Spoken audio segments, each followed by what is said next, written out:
Operation Sindoor విజయవంతమైనందులకు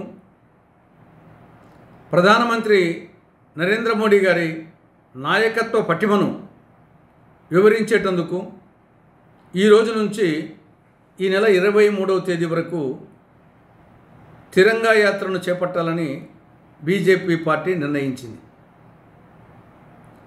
తిరంగా యాత్రను చేపట్టే ముందు బీజేపీ నాయకులు భారత ప్రజానీకానికి క్షమాపణ చెప్పాల్సిన అవసరం ఉంది. ఎందుకంటే దీనికంతటికీ కారణము ప్రారంభంలో భద్రతా వైఫల్యం.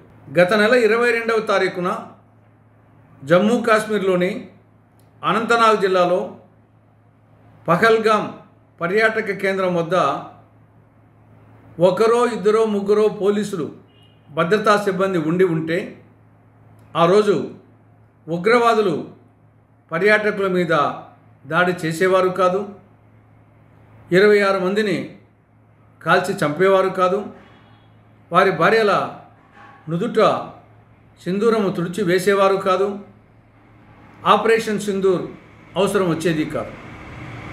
కేవలం భద్రతా వైఫల్యం కారణంగా ఇంత జరిగింది. గోటితో పోయేదానికి గొడ్డల వరకు వచ్చింది.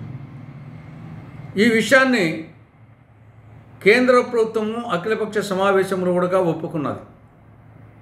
కాబట్టి తిరంగా యాత్ర చేపట్టే ముందు ప్రారంభంలో భద్రతా వైఫల్యానికి గాను ప్రధానమంత్రి, హోమ్ మినిస్టర్, బీజేపీ నాయకులు దేశ ప్రజానీకానికి పహల్గామ్ దాడిలో చనిపోయినటువంటి 26 మంది వాళ్ళ కుటుంబ సభ్యులకు, ఆపరేషన్ సింధూర్ సందర్భంగా చనిపోయినటువంటి సైనికుల కుటుంబాలకు క్షమాపణ చెప్పాలి. ఇది మొదటి అంశం. రెండవది, పహల్గామ్ దాడిలో పాల్గొన్నటువంటి ఆ ఉగ్రవాదుల పరిస్థితి ఏమిటి, ఎంతమంది పాల్గొన్నారు, వాళ్ళ పేర్లు ఏమిటి, వాళ్ళ పరిస్థితి ఏమిటి? ఇప్పుడు 22 రోజులైంది.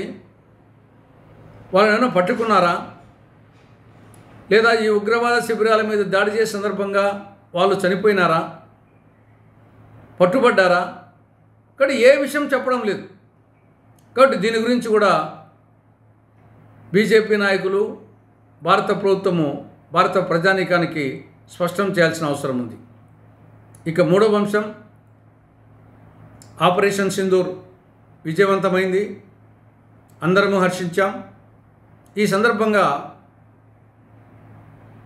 కాంగ్రెస్ పార్టీ కానీ మిగతా అన్ని పార్టీలు కూడా ఒక్క తాటి మీద నిలవడం జరిగింది. దేశమంతా ఒక్క మాట మీద ఉండడం జరిగింది. కాబట్టి ఈ సందర్భంగా పార్లమెంటు ప్రత్యేక సమావేశాలు ఏర్పాటు చేయడం సమంజసంగా ఉంటుంది. ఆ కోణంలో కేంద్ర ప్రభుత్వము ఆలోచించాల్సిన అవసరం ఉంది.